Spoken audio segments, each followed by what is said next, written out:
আলাইকুম। আমি প্রফেসর মাসুদা বেগম, অধ্যাপক হিসেবে আনোয়ার খান মেডিকেল কলেজে গাইনি বিভাগে কর্মরত আছি। আজকে যে টপিকসগুলো আমাকে বলতে বলা হলো তার ভিতরে হচ্ছে গর্ভবতী মায়ের পুষ্টি সম্পর্কে। আরও কিছু টপিকস আছে। তো গর্ভবতী মায়ের পুষ্টি আমাদের দেশে কিন্তু মোটামুটি 50% কিন্তু আমাদের অপুষ্টি রয়ে যায়। তার মেন কারণ হচ্ছে যে আমরা অনেক কিছু, আমাদের দেশে অনেকেই স্বাস্থ্য শিক্ষা অত ভালো জানা নাই, কোন খাবারের পুষ্টি বেশি সেটাও আমাদের জানা নেই, নিয়মও জানা নেই।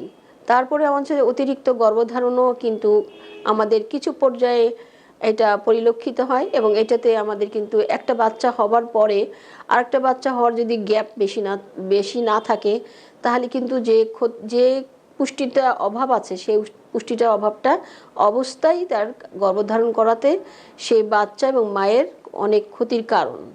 এবং আমাদের দেশে, আমাদের মাতৃপ্রধান দেশে, আমাদের যে দেশ এই এশিয়ান কান্ট্রি মানে থার্ড ওয়ার্ল্ড কান্ট্রিতে আমরা উন্নয়নশীল দেশে আমাদের মায়ের প্রধান মৃত্যুর কারণ হচ্ছে হেমোরেজ, ব্লিডিংয়ে হয়। আর ডেলিভারি আমাদের বেশিরভাগই হয় বাড়িতে, এই 80% উপরই বাড়িতে ডেলিভারি হয়, আর বাকি হসপিটালে। আর আমাদের যে বলা হয় যে আমাদের গর্ভ অবস্থায় যে আমাদের অ্যান্টিনেটাল কেয়ার বলা হয়, যেটা WHO থেকে রিকমেন্ডেড, আমাদের দেশে চালু আছে, সে 4টা যে নিয়ম, সেটা আমাদের অনিয়মিত অ্যান্টিনেটাল কেয়ার, প্রসূতি সেবা নাই বললেই চলে। মানে রুগীরা যায় না, রুগীদেরও জানা নাই অত ভালো করে। কিন্তু আমাদের দেশের যে সিস্টেম করা আছে, সেই সিস্টেমে আমাদের এশিয়ান কান্ট্রিতে, সারা পৃথিবীতেই বলা আছে যে গর্ভবতী মারা রেগুলার এক নির্দিষ্ট সময় দেওয়া আছে, সে সময় মতো তারা স্বাস্থ্যকেন্দ্রে গিয়ে তাদের সেবা গ্রহণ করবে। সেখানে তারা ওষুধপত্রও পাবে, খাওয়ার নিয়মকানুনও জানতে পারবে। সেটা কোথা থেকে? কমিউনিটি ক্লিনিক থেকে উপজেলা, উপজেলা থেকে জেলা, জেলা থেকে মেডিকেল কলেজ, এবং বিভিন্ন ইউনিভার্সিটি, মেডিকেল ইউনিভার্সিটি, আর যত আমাদের নন গভর্নমেন্ট অর্গানাইজেশন আছে, প্রাইভেট মেডিকেল কলেজ, সব জায়গায় কিন্তু এই প্রসূতি সেবা এবং সকল ধরনের সেবা কিন্তু চালু আছে।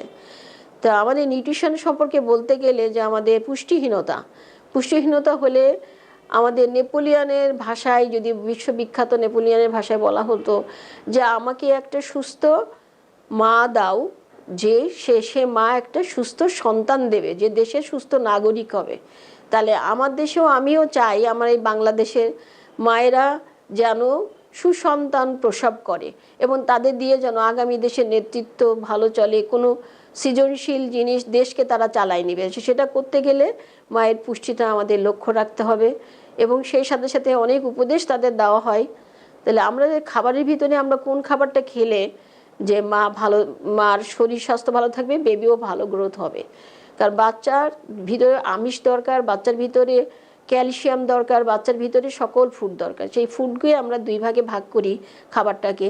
আমরা বলি ম্যাক্রো এলিমেন্ট আর মাইক্রো এলিমেন্ট। বড় খাবার, ছোট খাবার। ম্যাক্রো যেটা প্রোটিন, দ্যাট ইজ আমিষ, ফ্যাট, আর হচ্ছে শর্করা, দ্যাট ইজ কার্বোহাইড্রেট। এটা হলো আমাদের মেন ফুড। এটুকু খায় আমরা, ভেতো বাঙালি ভাত খেয়েই থাকি। এটা ঠিক না। আমার শরীরের গঠনের জন্য সকল এনজাইম, হরমোন, সমস্ত কিছু তৈরি করার জন্য সকল ধরনের ফুডের দরকার। সেই ফুডটার ভিতরে আমরা বলি তখন মাইক্রো এলিমেন্টস বলি। মাইক্রো এলিমেন্টসের ভিতরে আমাদের পড়ে সকল ভিটামিন।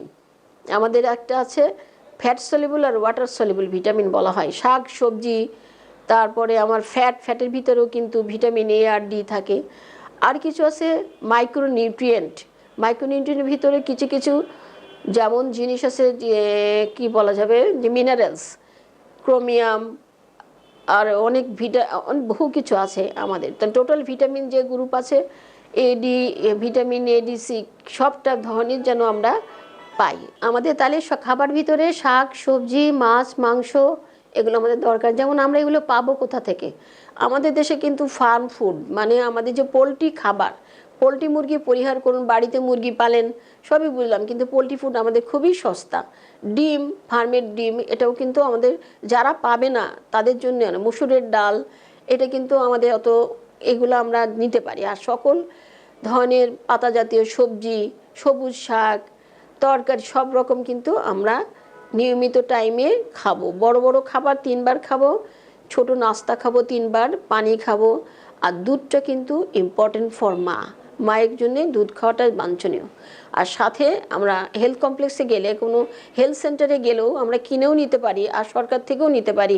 সেটা হলো আয়রন ক্যাপসুল, আয়রন দিবে, ভিটামিন দিবে, আর ক্যালসিয়াম। আয়রন আর ক্যালসিয়াম কিন্তু আমাদের প্রতিদিন প্রেগনেন্ট মহিলাদের খাওয়া দরকার। এবং এটা আমরা খাবো কেন, আমরা খাবো কী জন্য? নিরাপদ প্রসবের জন্য। প্রসব পরবর্তীতে যখন প্রসব হয় তখন ব্লিডিং হয়, কারো কারো ব্লিডিং হয়, বিভিন্ন পজিশনে বাচ্চা থাকে, তাহলে সেই সময় ঘাটতি পূরণ দরকার। তা ডেলিভারির পরে আমরা টোটাল মায়ের পুষ্টিটাকে 1000 দিনে ভাগ করি।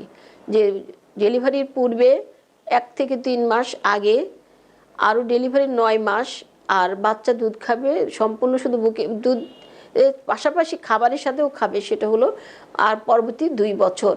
এই হিসাব করতে গেলে আমরা 1000 দিনের পুষ্টি অ্যাটলিস্ট লাগবে। এটা দিয়ে আমি কিন্তু মায়ের অনেক আমরা পুষ্টি পূরণ করতে পারি। আমাদের দেশে যা আছে তাতেই যথেষ্ট।